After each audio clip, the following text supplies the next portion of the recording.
You said you were going to see Lady Farina? Well, it seems Lady Farina has come to see you.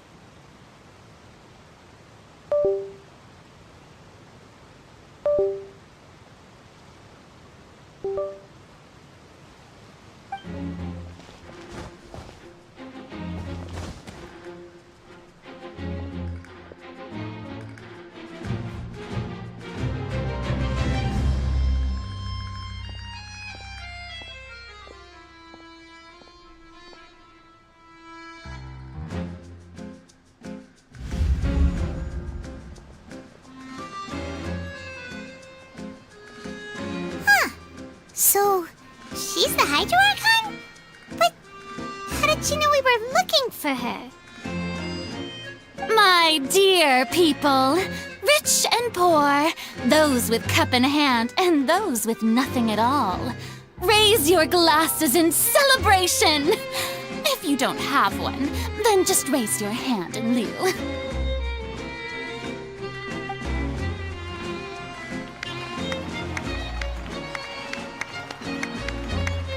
As you can all see, two unfamiliar travelers have arrived in our nation. Come, let us make a toast in honor of this traveler and his companion who have journeyed here from distant lands.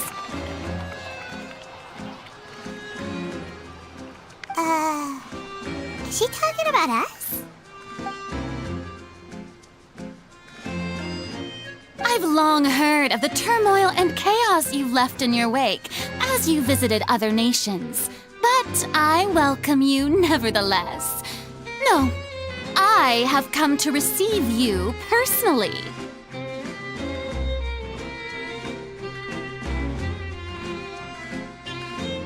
Fear is for insignificant cowards. I am a god, and I will never entertain the notion of such meaningless wariness. You can be rest assured, I see clearly your sincerity. Of course, seeking an audience with me is the most sensible thing to do. It will allow you to truly behold my power and witness my authority. Intelligent people always gather under the correct banner. I, Focalor, hereby welcome you to the nation of Hydro and acknowledge the value and significance of your trip. Now, you may rejoice in this.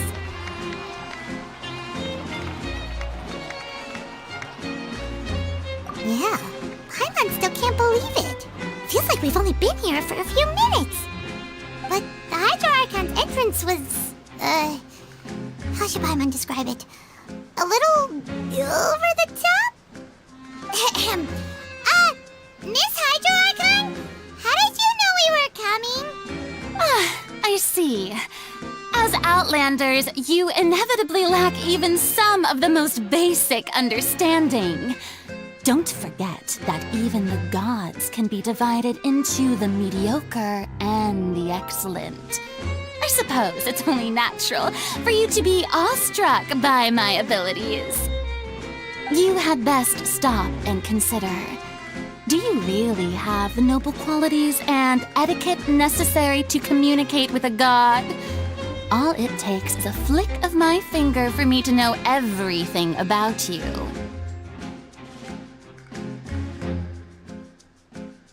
Whoa, talk about sounding high and mighty.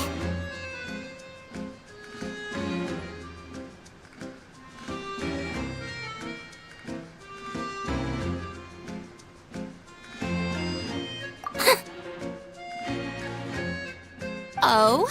What's with these looks? Perhaps the welcoming ceremony still isn't enough? What else should I say then? Is she waiting for us to start talking? Wow, I didn't expect to see Lady Farina here. What a surprise! Wait, does this mean they're the legendary blonde traveler? How did I not notice before? Hey, what's all the commotion? Oh, is that Lady... Of course! That's the blonde traveler. The one all those... Ooh, I've got to see this. Yes, but get too excited now.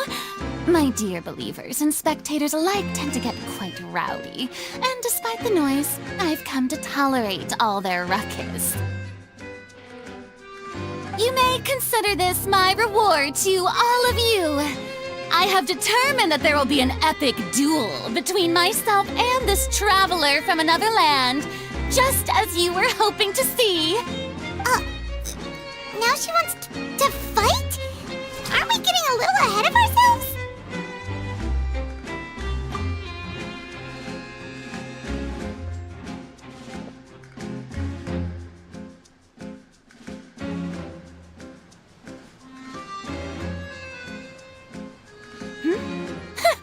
Are you not afraid? Might I remind you that this is a duel against the divine? What are you trying to do, traveler? Provoking a god in front of her people? Stand down, Clorend. I admire his bravery. Few have the courage to draw their sword against a god. He is obviously a true warrior.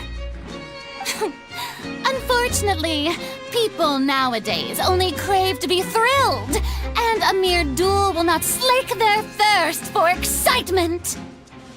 Oh, yeah, she's right. Just a duel wouldn't be all that interesting. On Araneus, criminals are always requesting duels to defend. You see. Then, as the god of justice, I shall face this traveler in another kind of duel. A duel in court! Whoa, all right! Now that'll be worth seeing! Right. This is FOntaine, after all. Such a grand opera house, it would be a pity not to use it. Why do you care so much about the crowd's reactions? Seems you've spent a little too much time in the opera house. Besides, how exactly do you plan to have a duel in court? You mean you're going to put us on trial?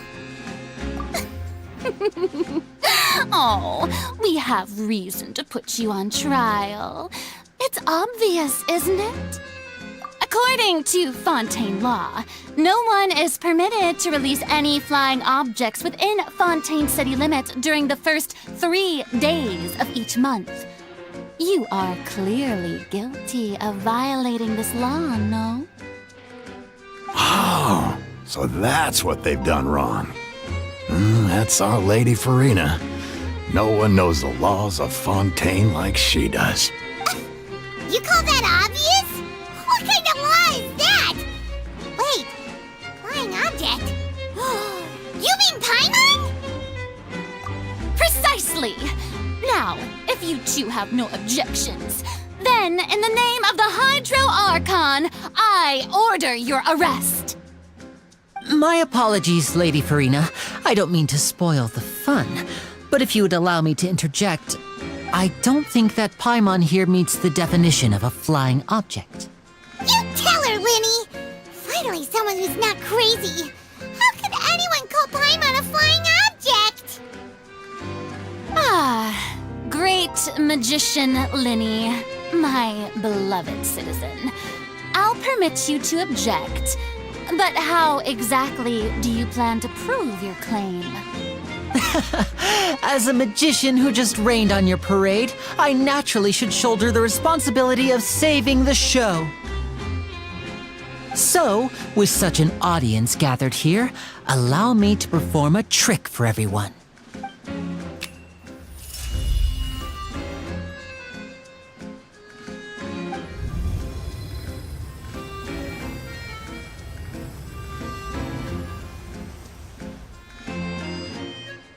Ta-da! What? What's that on Paimon's back? Hey, when did Linny do that?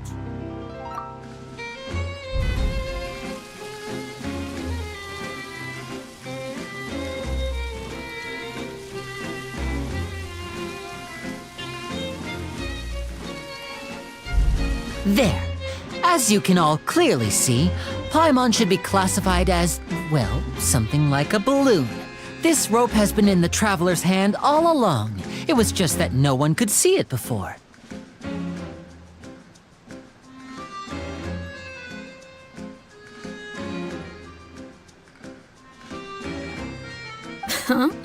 You call that magic? You've got to be joking. I thought it was pretty good. I'm not sure what to think. It seems Lady Farina's charges no longer hold water.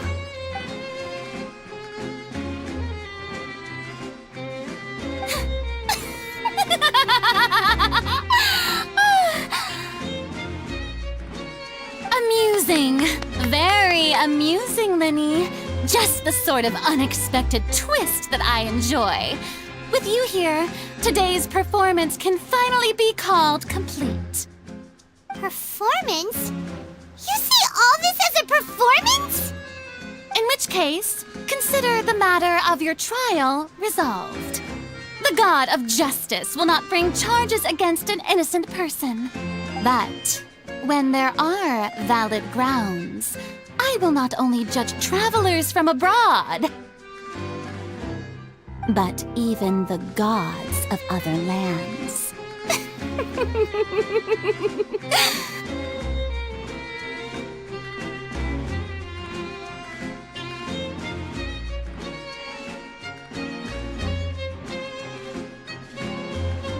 I look forward to seeing your upcoming performance at the Opera House, Mr. Linny and Miss Lynette.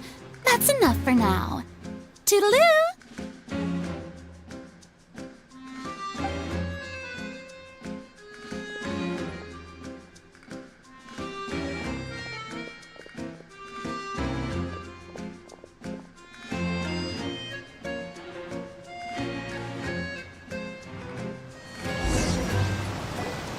And just like that, she's gone.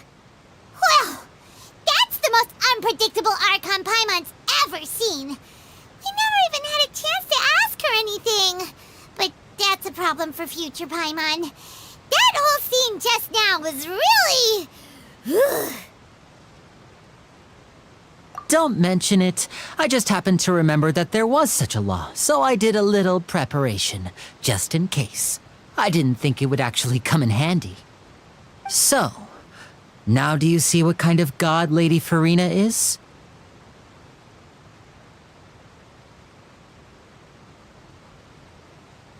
She can be a bit confusing at times, but she is still amenable to reason. Anyway, Paimon had no idea you were a magician, Linny. It sounded like you'll be performing at the Opera House, right? I just know a few simple tricks I use to make a living. Lynette is my assistant. It will actually be my first time performing on the most prestigious stage in FOntaine, the Opera House. But isn't the Opera House where criminal trials are held in Fontaine? When there are no public trials being held, the Opera House hosts a variety of other performances. To the people of FOntaine, the line between a trial and a performance can be a little blurred. And speaking of performances, I would be remiss to forego this opportunity gifted by fate. Might I invite the two of you to see my performance? My brother's always excited to make new friends. Oh, sure. We don't really have anything to do now, and we wanted to go to the Opera House anyway. Splendid. In that case, why don't we go together? I'll show you the way. I just have something to take care of first. You really mean it? Then I'll take you up on your offer. This is a magical item known as a magic pocket. Perhaps you can help me distribute them to the people here. Huh? What are they going to use it for? About that... You asked me before about the prophecy, right? Let me start by telling you a little more about what it entails. I'm not sure exactly when it began, but a prophecy has been circulating around FOntaine. It says that every person in FOntaine is born with sin. No matter how the nation of justice holds trial after trial, until one day, the water levels in FOntaine will rise, and the sinful people will slowly be drowned. In the end, the people will all be dissolved into the waters, and only the Hydro Archon will remain, weeping on her throne. Only then will the sins of the people of FOntaine be washed away. That sounds pretty gloomy. Why are people in Fontaine born with sin? What is that supposed to mean? There are lots of guesses. Some say that the ancestors of Fontaine stole the power of the seas and stirred its wrath. Others say that the people of Fontaine never heeded the first Hydro Archon's warnings and offended Celestia. But here in Fontaine, evidence is what matters. There hasn't been concrete evidence for any of these claims, so they can only be regarded as conjecture. If even the people in Fontaine don't know what sin they committed, wouldn't it be better just to ignore the prophecy completely? Why bother feeling guilty all the time? That's exactly what the people did at first. But in the last few years, the water levels in Fontaine have actually started rising. Many places have already been completely submerged, and now lie beneath the sea. Many people carry on with their lives as before and shrug it off as a natural phenomenon. But my family and I think that the people of Fontaine shouldn't ignore the possibility, which would end up sentencing them to death. We hope that at least the people who reside near the waterfront can move away before it's too late. So, we've started distributing magic pockets to them. As a magical item, these magic pockets have astonishing capacity. I'm sure they will come in handy when people are moving their belongings. Oh, Paimon gets it! It's like preparing for a rainy day! But this is more than a bit of rain. Perhaps only absolute power could ever contend with such a catastrophe. But who knows? We're just tiny specks in the grand scheme of things. Now, if you'd like to help, then please give these magic pockets to anyone nearby. Be sure to convince them to take it, regardless of what they say.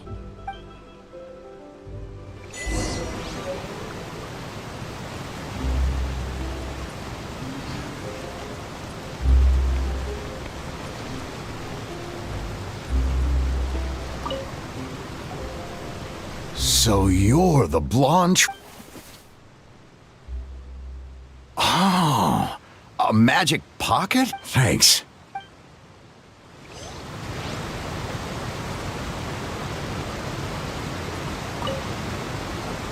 What's this? So you also believe in the prophecy. What? You mean you don't believe in the prophecy? No, I believe in the prophecy. The story says that people once lived in the... But as time wore on, people So, if you ask me, when the water rises... Oh, we hadn't heard that one before. But... All right, I'll take it.